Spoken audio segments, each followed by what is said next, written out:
activity, but for tonight we are joined by 3 people. So this is the first time I think we've ever had 3 individuals in the hot seat. We have Carys Stage, Simon, who is the chair from Northern Stage as well, and Janet Thorne, who's the chief exec of Reach Volunteering. Now, I'll ask them to introduce themselves first, but just a bit of housekeeping for those of you that are new. If you have a question you want to ask, send a message in the chat room to say that you have a question, and then I will bring you in at the appropriate time. If you want me to ask your question for you, then private message me by changing the blue box in the chat function to Leon and sending your message that way, and I will read it out for you. Although today's theme is around online recruitment, so I can't imagine there's going to be anything controversial that you'll need private messaging. But should you wish to do that, then do send it over to me.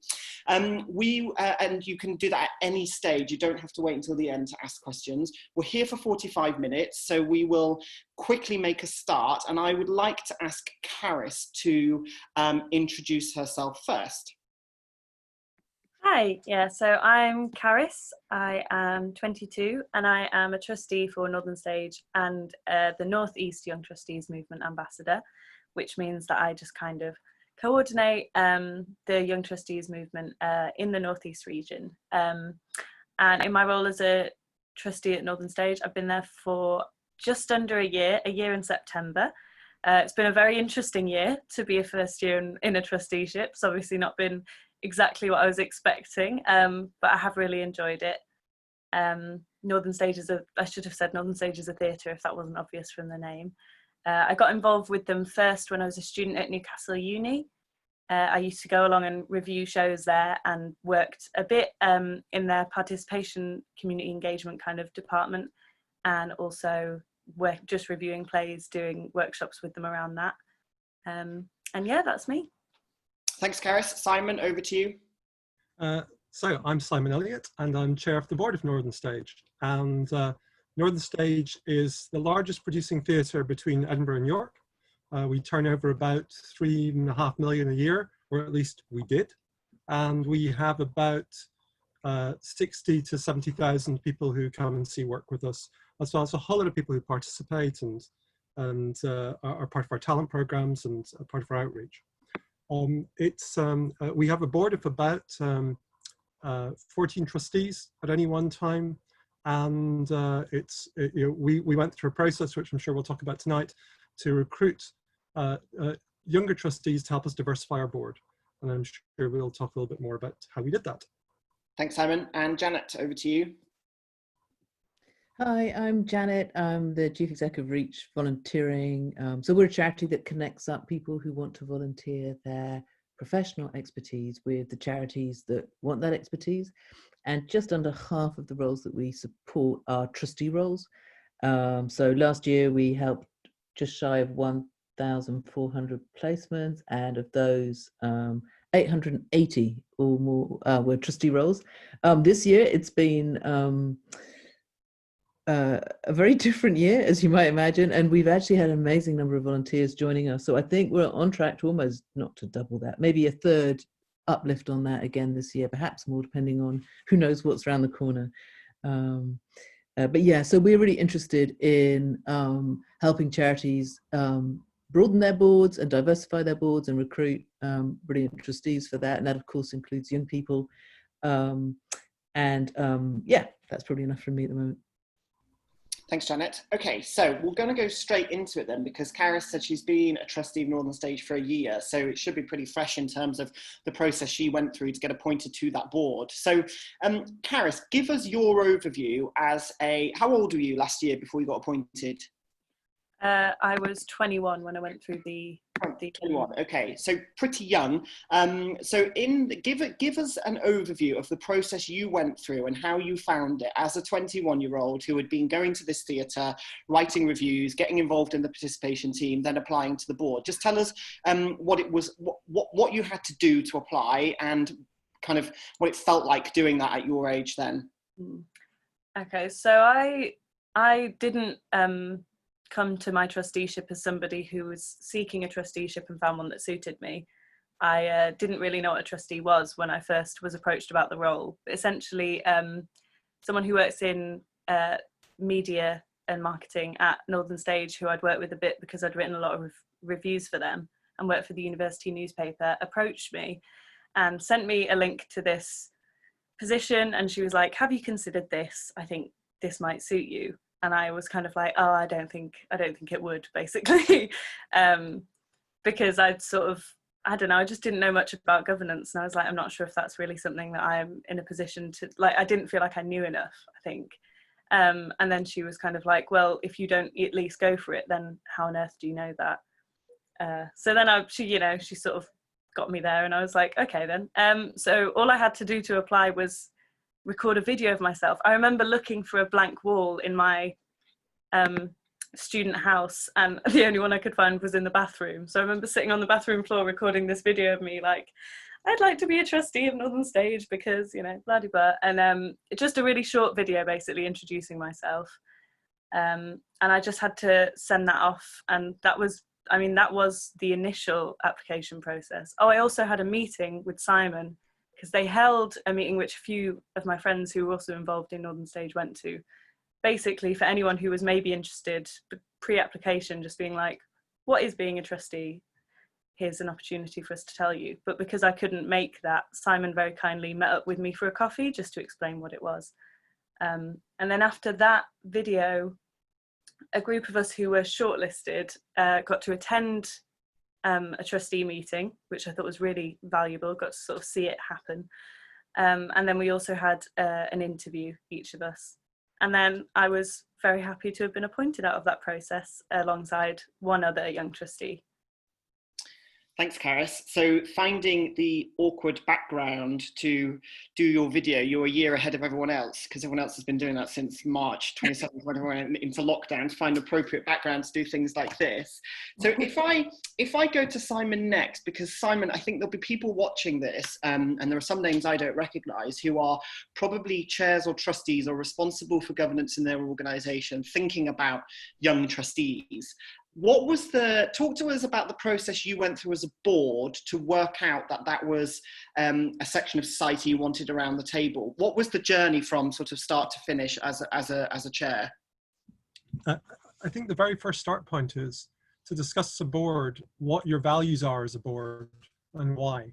And it's very easy to make a whole of assumptions that, frankly, the people who need to govern things are people with the most experience, and therefore they're probably going to be older people, yada, yada, yada.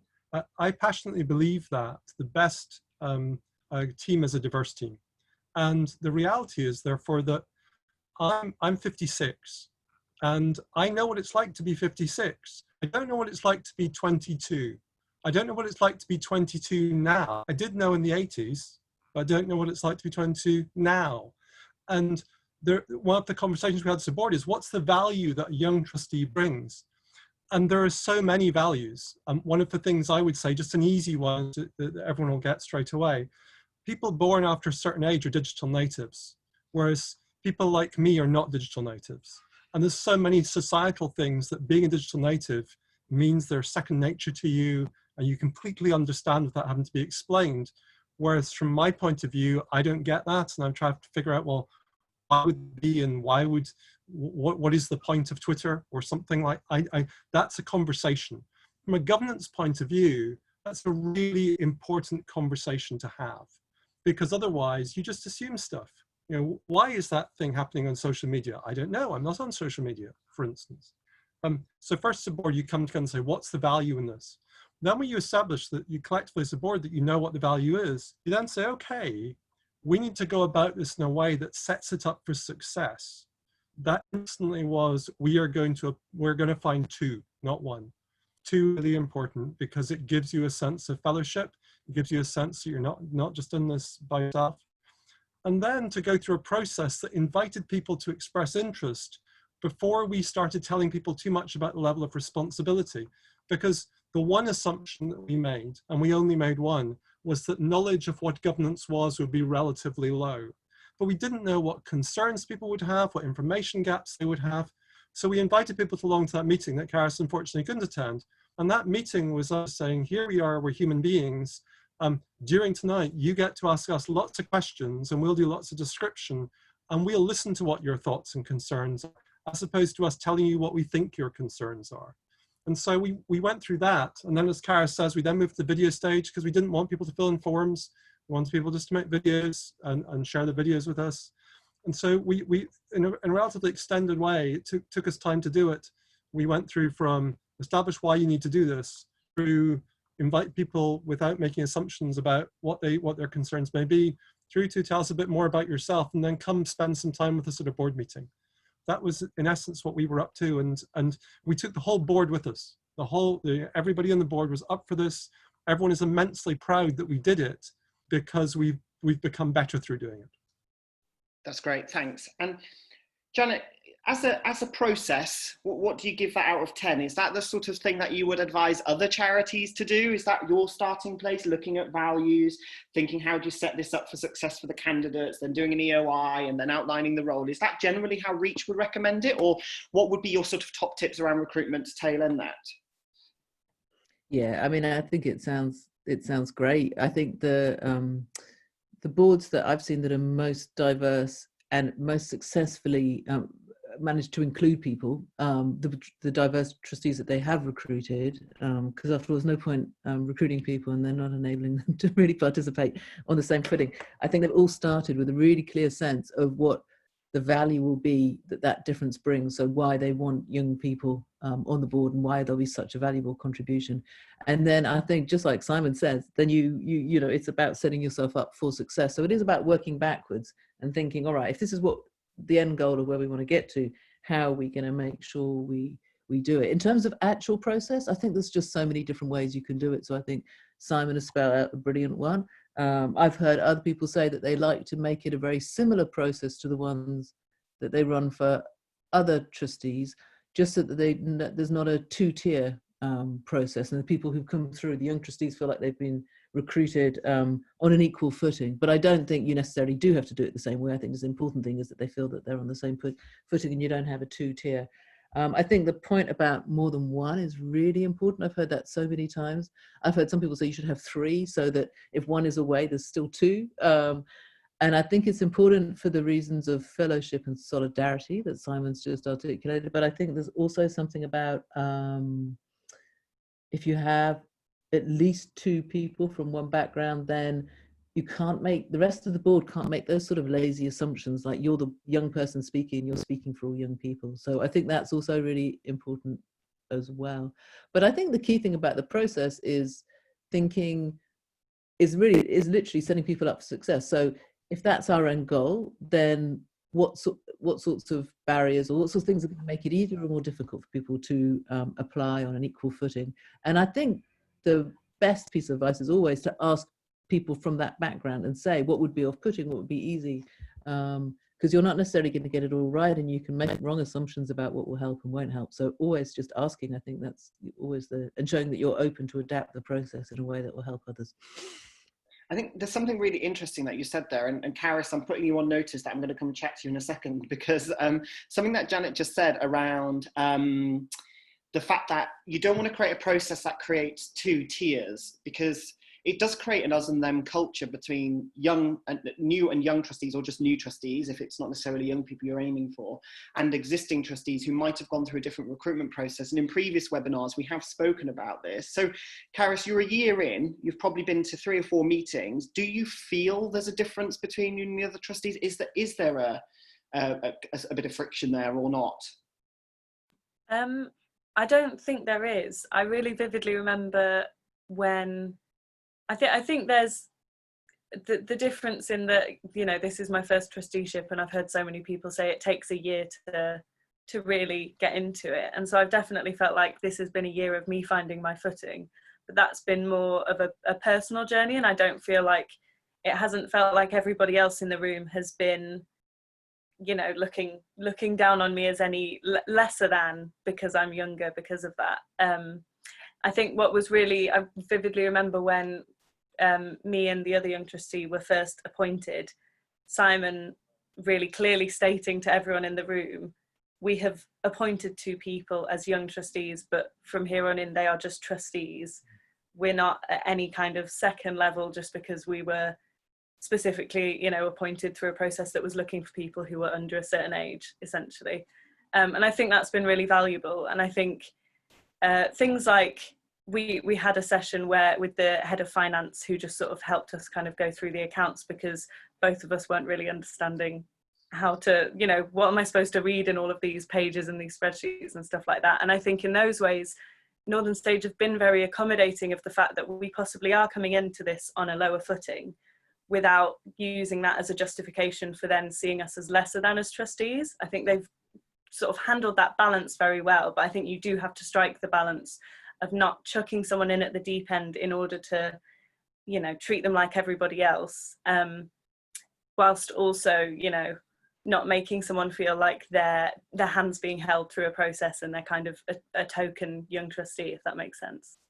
And there's something interesting there, and you will know this from having watched some of the previous sessions of these, is that finance skills comes up time and time again as a gap for younger trustees. And there's something here around most recruitment processes only allow you to reflect on what you've done today to not what you could potentially do. And actually, most people don't come across finances or budgets until they're at least a couple of years into their career. So for anyone watching this who's thinking about recruiting young trustees, finance skills is definitely something, or finance training is definitely something to include in your induction.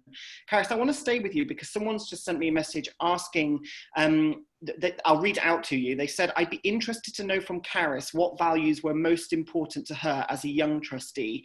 So I guess that's about values when looking for a role, and now you're in a role. If you were having a conversation with yourself a year ago, what sort of values do you think you were on the lookout for? I think, that's a hard question. I think obviously it's kind of, I wasn't looking for an organisation that held a specific set of values, because I kind of was already involved in the organisation and then became a trustee. But I think the values that Northern Stage hold, which I really respect, are a real sincerity about the organisation. I think everything it says it wants to do, it sincerely does want to do. Nothing is ever a token, and nothing is done half-heartedly. This process is a perfect example of that. I think they are really dedicated to the Northeast. They have a really sincere love of the area, and they, you know, they want to showcase all of the amazing talent of the Northeast, and they also want to bring talent from other places to the people of the Northeast. And they do so much more than that as well, because they don't just put on shows, they also run fantastic workshops, and they go and do community outreach and stuff like that. And I think I really value the fact that they do that as well. Like, they don't just see themselves as an organisation that explicitly exists to put on a play and have people come and pay to see it. They kind of acknowledge the kind of bigger impact that they can have on the region, and I really value that. So I think looking for somewhere that you know, when you think about it and you think about the things that it does and the values that it holds, really kind of excites you, and you have to have a really sincere investment in the organisation in order to be a trustee for it, I think, because you are in a position of you know, I don't know if care is the right word, but you know, you're overseeing the running of the place. You're kind of saying, is everything going well here? And you have to really want it to go well in order to have that kind of responsibility. So yeah, I think that's really important. Yeah, I love all of that. And I want us to get back to the process slightly, because I think there'll be people here still thinking, okay, great, we've got a great process, but how do we find these, you know, young people who are interested in governance and want to become a young trustee? Because they are few and far between, although we know from this movement, they are out there. So Simon, at your expression of interest stage, how many applicants did you get that came to the informal sort of chat that you had? And how did you find these people? So we had about 30 people show up, and we had about 10 people who let us know that they wanted to show up but couldn't show up. In terms of how we attracted them, we used social media, so we tweeted. You know, we used Facebook and so on, but we also used our own personal networks. So, for instance, the theatre has a young company, which is people whose primary area is performance. And they're not necessarily interested in governance, but their friend might be interested in governance, or their friend might be interested in something. So you just put the word out through that. On our board, two of the people on our board have positions at universities, one at Newcastle, one at Northumbria. Again, they have contact through their networks with young people, perhaps people who have done similar things in student union or student society events. And also we have people on our board who come from some of the more deprived parts of Newcastle, people who work in community centre spaces. So you try and use both your digital networks, the phone that takes you everywhere in the world, but also just being able to go tap someone on the shoulder and have a cup of tea. And one of the things that I've learned about trusteeship and chairship over the years is the amount of cups of tea you drink is extraordinary. Well, yes. When you said that, I had to look at the tea in front of me. I was just thinking, yeah. I want to bring Janet in here to talk a little bit about, I suppose, the sort of wording one might use in an advert and at interview stage as well, because there's something here around boards not sacrificing the due diligence when taking candidates through and making sure that they do test people who want to join boards. What sort of language should people use in adverts and interview stage, Janet? And I think what I'm getting at here is, you kind of touched on it earlier as well, is that focus on helping people sort of thrive in the room. Like, what sort of questions do you recommend asking potential trustee candidates?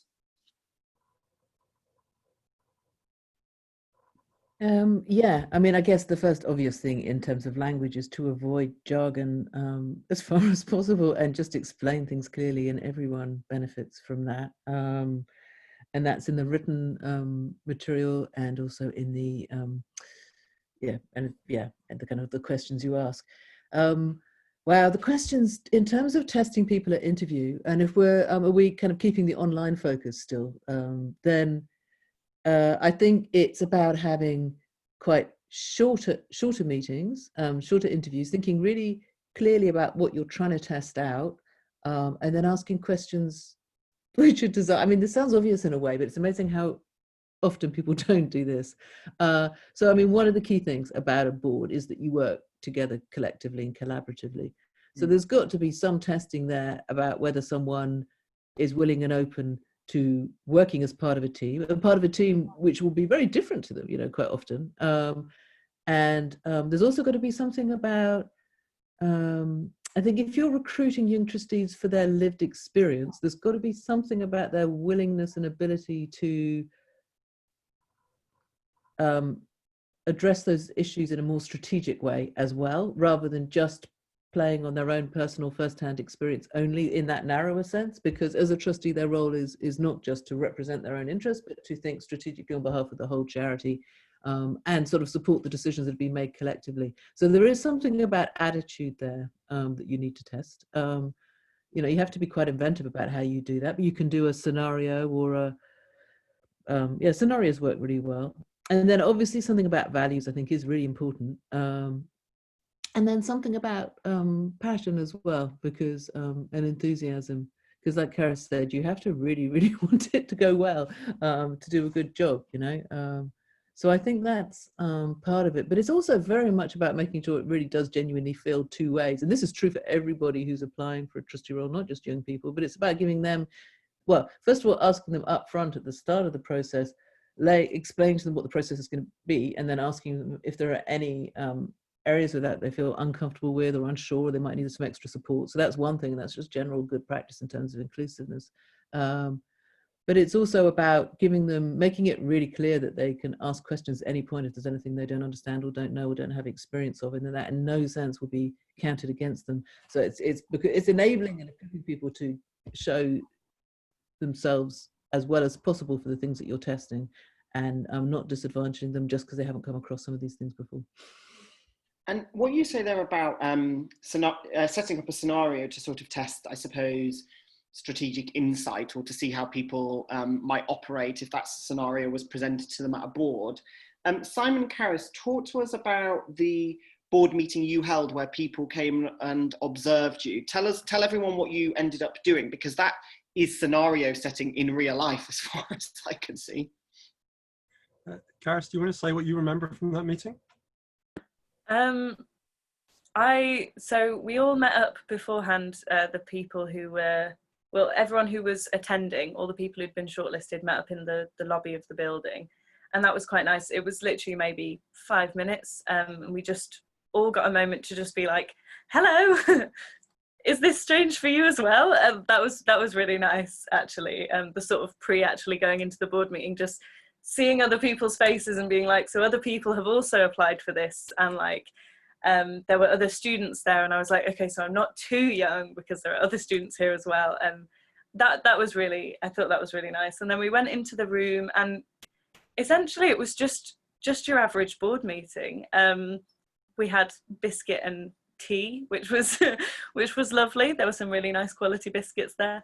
And then we just all sort of sat, we didn't intentionally, but we all kind of ended up sitting next to each other, the people who were just observing. And then I think Simon sort of acknowledged that we were all there and was like, we have some people here watching the meeting, but we're all going to try and carry on as if this was a regular meeting, and then sort of made it clear that if we did have any questions, we could just sort of ask them at any point. And that was really, that was really helpful. I remember asking a couple of questions, and after each one being like, should I have said that? Was that the right thing to say? But then talking to the other people who'd attended afterwards, and everyone kind of felt that way about anything that they'd said. So that was, I was kind of like, you're sort of supported in your imposter syndrome by the fact that other people experienced it as well. And yeah, it was just really nice to get a chance to kind of meet the other trustees over like a cup of tea and a biscuit and talk to them about what they did. I think, everyone introduced themselves, and just to see like what a trustee of Northern Stage could look like, and the fact that the board is already quite diverse in terms of the professions people are coming from and their backgrounds. It was really nice to kind of see that in front of you, and it made it feel slightly less intimidating, I think, sort of seeing that they already have shown a commitment to having a board that has a people who come from a range of professions and backgrounds, and they're just adding to that by recruiting a young trustee. So yeah, I don't know if Simon has much to add. Simon? I'd say a couple of points. That was my memory of it as well. Obviously, you've all realised that tea and biscuits play a big role for us. So that's important. I'd say it was a regular board meeting. So we discussed some of our financial challenges, which seem, in comparison to just now, just weird. We discussed matters to do with how we program. We discussed to do with our outreach. We had real decisions to take. And at the end, when the board had left, the 2 or 3 of us had said we will stay behind and listen and spend some time with the candidates. And one of the things, the piece of feedback we were given was that they were surprised that the atmosphere in the room wasn't as interrogatory or as confrontational as they thought it might be. In fact, the atmosphere we try and create is where the executive can give of their best, but it's very friendly. It's a very convivial thing. Carys, I saw you nodding there. Yeah, I just agree that it is quite a, I think when you think of, as if you don't know anything about boards, when you think of a board meeting, you think of something very serious and a lot of people in suits kind of talking about secretive behind closed doors matters that you don't know anything about. And actually it was just everyone was quite informal and nice, which now that I'm a part of the board, I'm like, of course they're all nice. But when you don't know what you're getting yourself into, it was just really intimidating. And then to see everyone and just see, some jokes were made, that felt groundbreaking at the time, because I just didn't expect that from a board. So yeah, that was really lovely to see. I'd just echo that. If an organisation's watching this and they're kind of ready to, hit the gas down or whatever and go for this, how do you replicate what you two are describing on Zoom? Because you're not going to be in a room having that tea and coffee being like, oh, is this awkward for you too? Like, because you're on Zoom and it's going to be there and it's going to be live. Any tips from all 3 of you on how to do this sort of stuff online now? I can jump in with something really quickly because we've just done a blog actually on recruiting and inducting trustees remotely. And one of the most people said it's a great process. It's just as easy, if not easier, to do online in many ways, much easier than you might imagine. But the one thing that everyone did say was you lose that opportunity for that sort of informal contact, and that sort of, when you're walking down the corridor, you find yourself sitting next to other people going, yeah, oh, so you've applied too, that sort of thing. You don't have those opportunities. So you really do have to build them in on purpose. Like, you have to actually go out of your way. So I think if you were maybe recruiting a number of young trustees, I think definitely giving them an opportunity to building in a social chat at the outset would probably be a really good idea.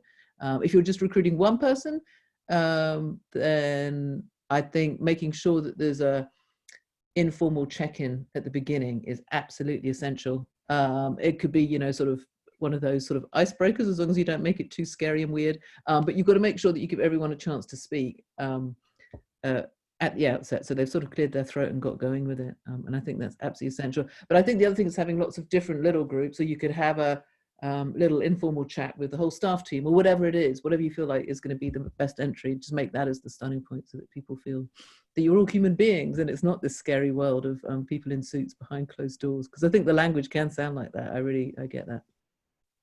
Thanks, Janet. Simon, Carys, I think you were just about to speak then.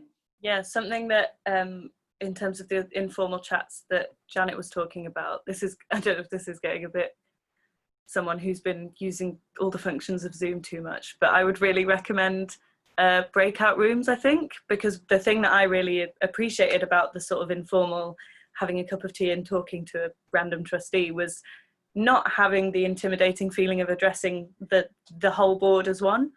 If that makes sense. It was really great to just have like me and one of the other people who'd been shortlisted just talking to a random member of the board. So I think if someone was planning to do an online recruitment process, possibly building in a time, I think it would be better to do it at the beginning, because it kind of eases you into the experience, where people went into breakout rooms would say, this is assuming that you have a shortlisted group of people you invited to a meeting, but just having a smaller group of people, if you said, okay, we're all going to go into breakout rooms, you're going to be put with a couple of random trustees and they're just going to be there for you to just chat with. I think that would kind of replicate that quite nicely, and it's a lot less intimidating when you're only speaking to 2 people on a Zoom call rather than, 15.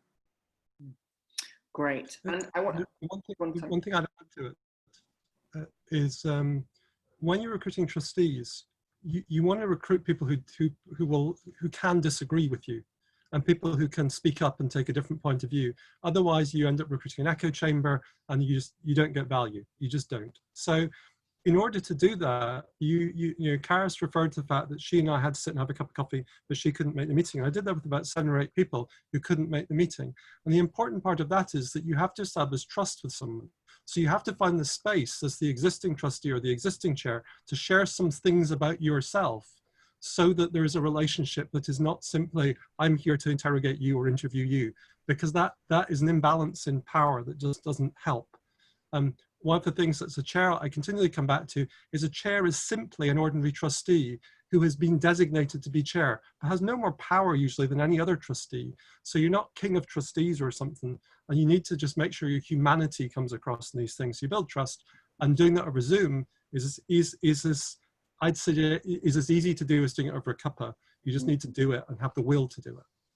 We spent some time in a previous webinar talking about the sort of nuance between being a chair, and that even as a chair, you're first among equals. Like, you all have the same power, you all have the same rights, but the chair is a facilitator of the conversation and may occasionally have a deciding vote if your board ever actually votes. I've been a trustee for 10 years and we've never voted on anything in any of the boards that I've sat on, because it's all about consensus. So I think that's great. I want to stick with this issue around sort of concerns about recruiting online, and Mike Allen has a question. So Mike, I'm going to unmute you now, or try and unmute you, and ask you to start your video. You don't have to start the video if you don't want to, but if you can ask your question, that'd be great. That's no problem at all. Hi. I'm quite interested. My role is as a trustee recruiter for other trustees, although I work for a charity myself and I'm a trustee.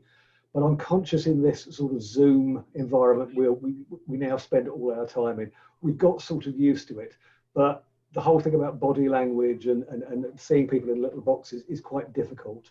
Most of the boards I'm working with to recruit are the same old demographic, older white men, says he, but quite a lot of those aren't very digitally savvy and have difficulty themselves in understanding how to use online platforms to properly interview, recruit, induct, get to know, that sort of informal stuff. I know Janet put some comments on this in the blog today, because I actually read it today, but anybody else's comments about how to assist boards themselves, existing boards? it's a really good question. I don't think it's a particularly easy one to answer. So, because it's not easy, we'll go to Simon. I'd say that our start point shouldn't be to assume that it necessarily needs to be done through technology. So last week, we were going through the recruitment of our new chief executive. We asked the candidates if they preferred to do this over Zoom or they preferred to do it in person. And whichever they chose, we would do. All the candidates chose to turn up in person. And we created a socially distanced, safe space, which we share with candidates in advance, got their consent to our process. Mike, I can see you talking, but you're muted. Oh. Sorry, I was nodding my head. I'm just thinking it's a really good point to allow people to have that choice. Yeah, and I think there's lots of things you can do to enable people to do that, such as if you're going to have a room that you're going to do this in, send them, if you like, a schematic of the layout of the room you intend to do, where the ventilation is, what handrails are, where the hand sanitizer is going to be, how you intend to conduct yourself, which sounds tremendously over the top, except it demonstrates that you're trying to keep people safe. And if that's what, so I appreciate the topic today is online. I would say we're in a phase where actually online is a very important enabler, and for some people will be critical, but let's not assume that it must be online. It really has to come from what does the candidate feel comfortable with. Thanks, Simon. Janet, anything to add about how to sort of support boards on this? Well, I can't add to, I don't think I can add to anything that I wrote in my blog, because that's probably everything I had in my head. But I think it's a very good point that you can probably meet in real life, assuming that's, depends on where you are, doesn't it? And, for a lot of people, for example, traveling across London might be an issue if they're in London. There's public transport issues, for example. But I think you can keep it quite simple, though. I think assuming people can get online for a Zoom call, you don't actually have to do anything massively fancy in the Zoom call to make it an effective recruitment process. I think it's just about knowing that there are certain things that are more difficult online. You can't see people's facial expression so much, or the non-verbal cues and stuff. And you just have to, I think it's about planning it, really. It's thinking, all right, these things will be more difficult. So what can we do? Like the social interaction we've just been talking about, what can we do instead? And none of it is massively complicated. It's just being about really intentional about it. Yeah, and just remembering that everyone's listening face is so off-putting, and if you've just got a wall of people just staring at you without any facial expressions, you're going to dry up as a candidate. So I think just the people who are recruiting, especially if you don't know people and you don't really have that rapport, make sure that you're not, like you all are now, doing lots of nice smiles and nodding your heads and stuff, and things like that. Yes, Carys, anything you would add? So if you were talking to your board now as a trustee that's been there for a year and you wanted to do a new trustee recruitment drive and they were a bit anxious about doing any of this online, what would you say to convince them, or any top tips? I think I'd definitely just say don't rush it. Not as in wait until you can do everything non-online again and everything's fine, like not wait it out, but just don't rush the process. I know that Northern Stage spent a long time planning and preparing their recruitment process. It was like a very well planned out recruitment and then induction, and I think that's really important. So if you've got a board who are possibly not great on Zoom and aren't great at kind of communicating digitally, take the time to kind of upskill them on that. Don't kind of step over that in order to rush the process. It doesn't have to, like, it doesn't have to be immediate, because if it is, if anything, that can make it less meaningful. And you can tell as somebody who's applying when an organisation has really put the time in and put the work into making it a really meaningful position. And so, yeah, I'd just say take your time and take care over it, essentially. I think as well, I think it can sometimes require a hybrid model. I remember when we first went into lockdown and a chair contacted me saying all my trustees are, in their 70s, say, and don't have Zoom, period, and don't actually have Wi-Fi. So we were trying to work out, well, how do you hold a sort of, emergency board meeting? And we it was so bloody obvious to just ring each other, but it was so unusual to ring each other that we forgot to kind of remember that that was an option that most people can do. So I think, to Mike's point, really it's about onboarding existing trustees gradually with this and realising that, yes, if you start to do your entire recruitment process online, having gone from a stage of doing nothing online, then that is going to be sort of traumatic, I suppose, and a big step for existing trustees to take. But you can do other things first to bring them along the way. And I do think this highlights, for me at least, a real issue around board culture, whereas I find young trustees are really quite keen on putting their hands up and saying, I don't know about X. Carys, I think in the first 10 minutes you said, I didn't know about finance stuff, so I went and learned about it. There is something here about existing boards not having that sort of culture where existing and experienced trustees are happy to say, we don't know about X or Y. So I guess there's something around supporting boards to learn how to use these things in a non-judgmental way and bringing those people along with us, because we all learned how to use Zoom at one point, right? Like none of us just knew how to do it. We all learned it. So I suppose there's something there. Now, we've got 3 minutes left, so last chance for the audience to ask questions, but I want to just think about the end point here. So we've done the recruitment. Let's say you get to appointment stage. Can the three of you talk to us briefly in sort of 1 minute each about induction and how you get induction right? Let's start with Carys, because you've got a green square around you already. I think I'd just say it needs to be a lot of conversation, your induction. It needs to be a lot of two-way kind of, after every stage, just having a bit of a check-in and saying, okay, so how did you find that? Was there anything you didn't understand? And then making sure that you create kind of meaningful actions out of that feedback is really important. I've definitely felt this year that after every meeting, after every like board meeting and just, a coffee with someone, there's been like an opportunity to say like, did that answer all your questions? Is there anything else that you're a bit confused on? And then that has always been acted upon. So yeah, I think that's really important. It's like, you can have an idea of what an induction process is going to look like, but until you've got the person on the board, you can't know exactly what they're going to need from you. So being open to kind of bending your induction process to suit the needs of whoever you appoint is important. Thanks, Carys. Simon, anything that you would add to that about inductions and not sort of falling at the last hurdle?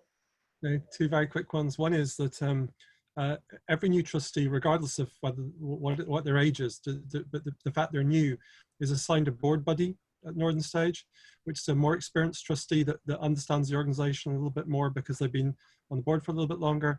Plus also I spend time with new trustees as they come in and make sure that I understand what their needs are, and that's a continuing process. I also think it's really important as a chair to really try and put yourself in the position of that new trustee in the meeting. So the role of the chair is to say things to people like, can we not do the acronyms, please? Can you explain what you said? And really try and draw the conversations out in a way that it demystifies it for new people. Because the value we get from a new trustee, regardless of their age or background, is a fresh pair of eyes. And they may look at us and kind of go, why do you do that? And the answer isn't because we always have. The answer is, let's have a think about why we do that. Thanks, Simon. Janet, any last thoughts on induction?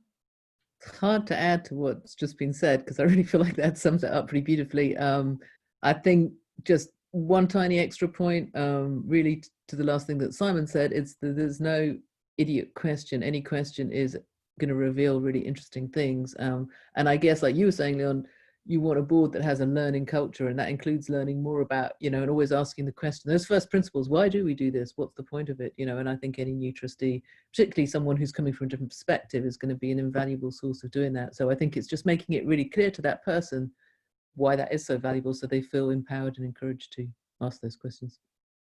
Great, and what a lovely note to end on, and bang on time, which is great because we like to run a tight ship. So thank you to all of you, to Carys, Simon and Janet. Sorry, I'm saying both because I'm used to only having two people, for coming along and spending the last 45 minutes with us.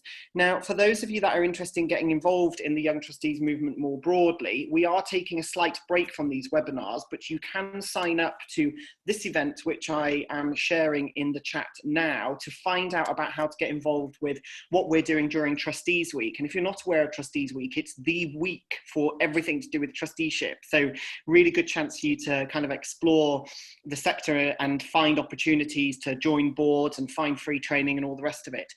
Also, as we move forward, if there are any webinars that members would like, please do let us know by joining the movement online. If you just Google Young Trustees Movement, or if I can magically quickly share this link to you, you could sign up there and join us. We do post opportunities in terms of actual trustee opportunities. There's lots of thought pieces out there. We publish research every week as well. I say we, I mean Meg and Mita at the Young Trustees Movement, but the ambassadors get involved too, but they do all the real legwork. So I'm taking credit where I shouldn't there. But do join us when we come back. However you found out about this one is probably how you'll find out about the next one anyway, but there are a couple of other places there for you to come and get involved. But that leaves me to say thank you for everybody for coming and for asking your questions, and a big final thank you to Carys, Simon and Janet for spending the last 45 minutes with us. I found it really interesting, and I hope you did too, and have a lovely evening. Thank you very much. Thank you, Liam. Thanks. Thanks for inviting me.